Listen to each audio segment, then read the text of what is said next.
When I bought a neglected lake property outside of town, I thought I was investing in peace and nature. Instead, I found myself battling the local HOA, who decided my land and my water belonged to them. But when they sent fake cops to intimidate me, they learned I wasn't the kind to scare easily. The lake was the kind of place people forgot about. Overgrown reeds hugged its muddy banks, the old dock had rotted into gray bones, and frogs croaked in the silence of long neglect. I'd found it listed on a rural real estate site.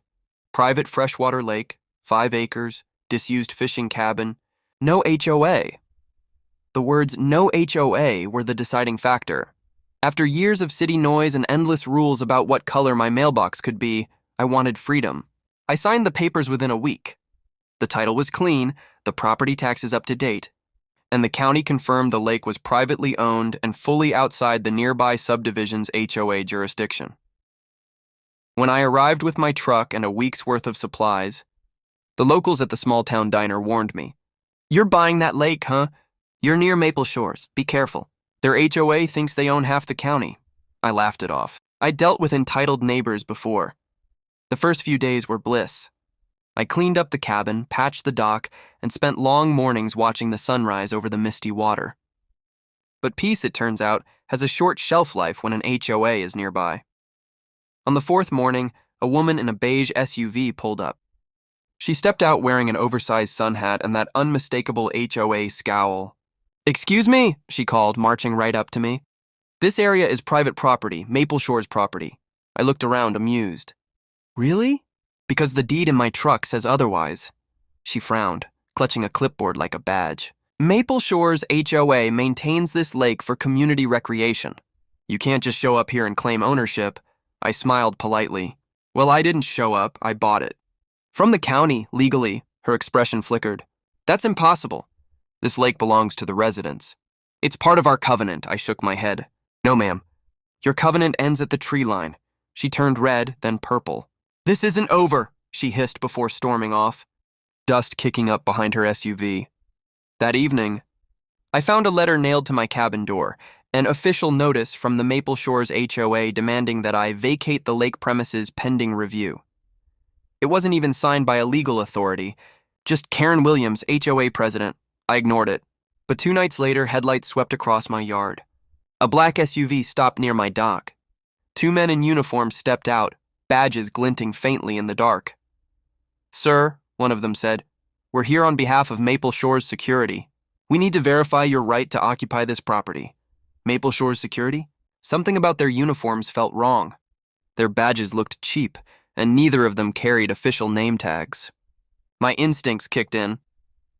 "Before we start verifying anything," I said, keeping my tone even, "why don't you tell me what department you're from?" They exchanged glances. One mumbled, "Community enforcement." That's when I knew. "You're not cops," I said quietly. "You're pretending to be." The taller one took a step forward. "You need to leave, sir. This lake is owned by the HOA. You're trespassing." I pulled out my phone and started recording. "Say that again for the camera." They froze. "I'll give you one chance to leave," I said, voice low and steady. "Otherwise, I call the real sheriff." They hesitated, then turned and left without another word, their SUV tires spitting gravel all the way back to the main road. That night, I emailed the sheriff's department with the footage. The reply came the next morning. "Those are not law enforcement officers. Do not engage. We're investigating. The HOA had just made a serious mistake." Over the next week, the harassment escalated. My mailbox filled with violation notices. Someone cut down the private property signs I'd posted by the lake entrance. Then, one morning I found tire tracks near my dock. Someone had driven down in the night and dumped a load of trash bags into the water. That was when I decided to fight back. Not just with words, but with evidence. I installed motion sensor cameras across the property, 4 by the shoreline, 2 near the cabin, and 1 aimed directly at the entrance. Every movement was recorded, every trespasser caught in perfect clarity. A few days later, my cameras captured a familiar SUV pulling up. The beige one. Karen stepped out again, this time with 2 board members in tow. They walked the edge of the lake, pointing, gesturing, arguing among themselves. I heard her clearly through the audio mic. "We'll claim water rights." "He can't legally own the lake. It feeds into our storm system. That was their angle, water rights, but I wasn't some clueless newcomer. I'd already studied the water maps. The lake's outflow drained away from Maple Shores, not into it. Their system didn't touch mine.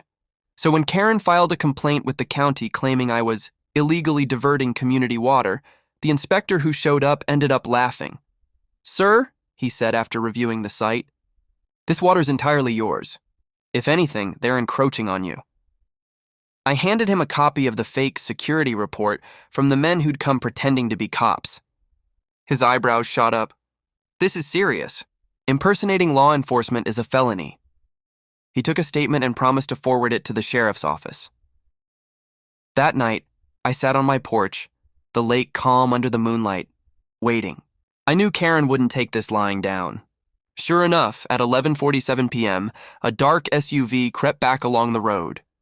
My cameras caught everything, the same fake officers getting out, trying to remove one of my signs, only to be blinded by the floodlights I'd wired to motion sensors. They bolted back to their vehicle, but not before I got a clear shot of their faces. I uploaded the footage directly to the sheriff's office. Within 48 hours, deputies arrested 2 men from Maple Shores Security, a private firm hired by the HOA.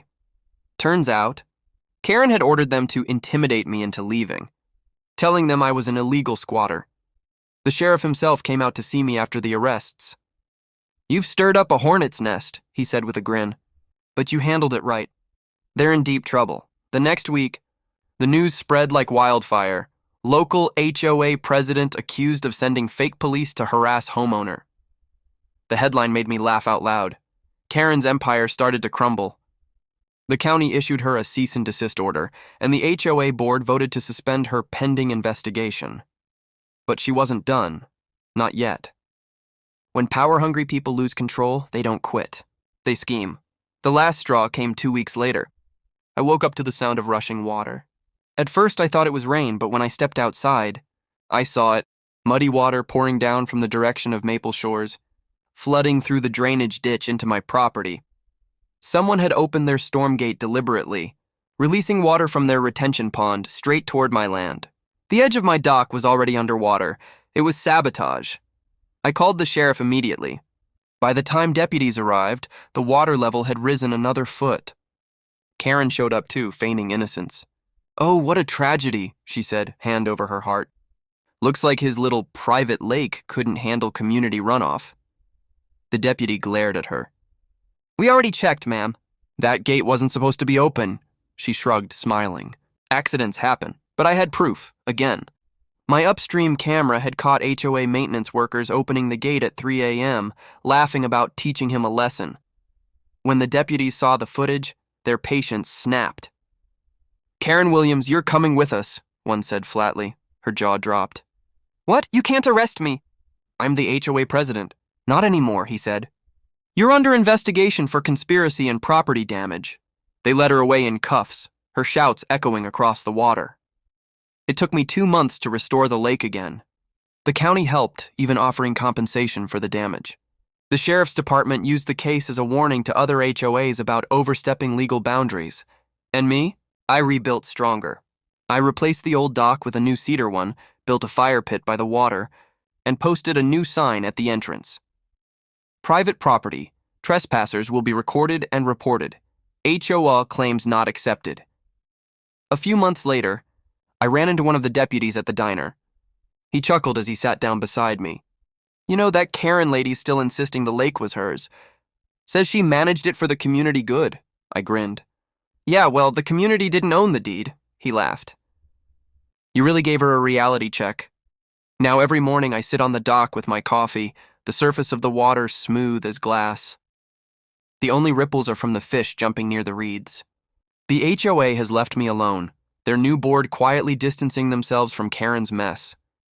Sometimes I think about how close I came to giving up, how easy it would have been to sell and walk away. But then I remember the first sunrise I saw here, the lake bathed in gold, mist rolling across the surface, and I know I made the right choice. The HOA tried to claim my peace, my land, and my freedom. But all they did was remind me that some things aren't for sale, and some people don't bow to fake badges or hollow threats. In the end, the lake remained mine, calm and unbothered. while the storm they started consumed them instead.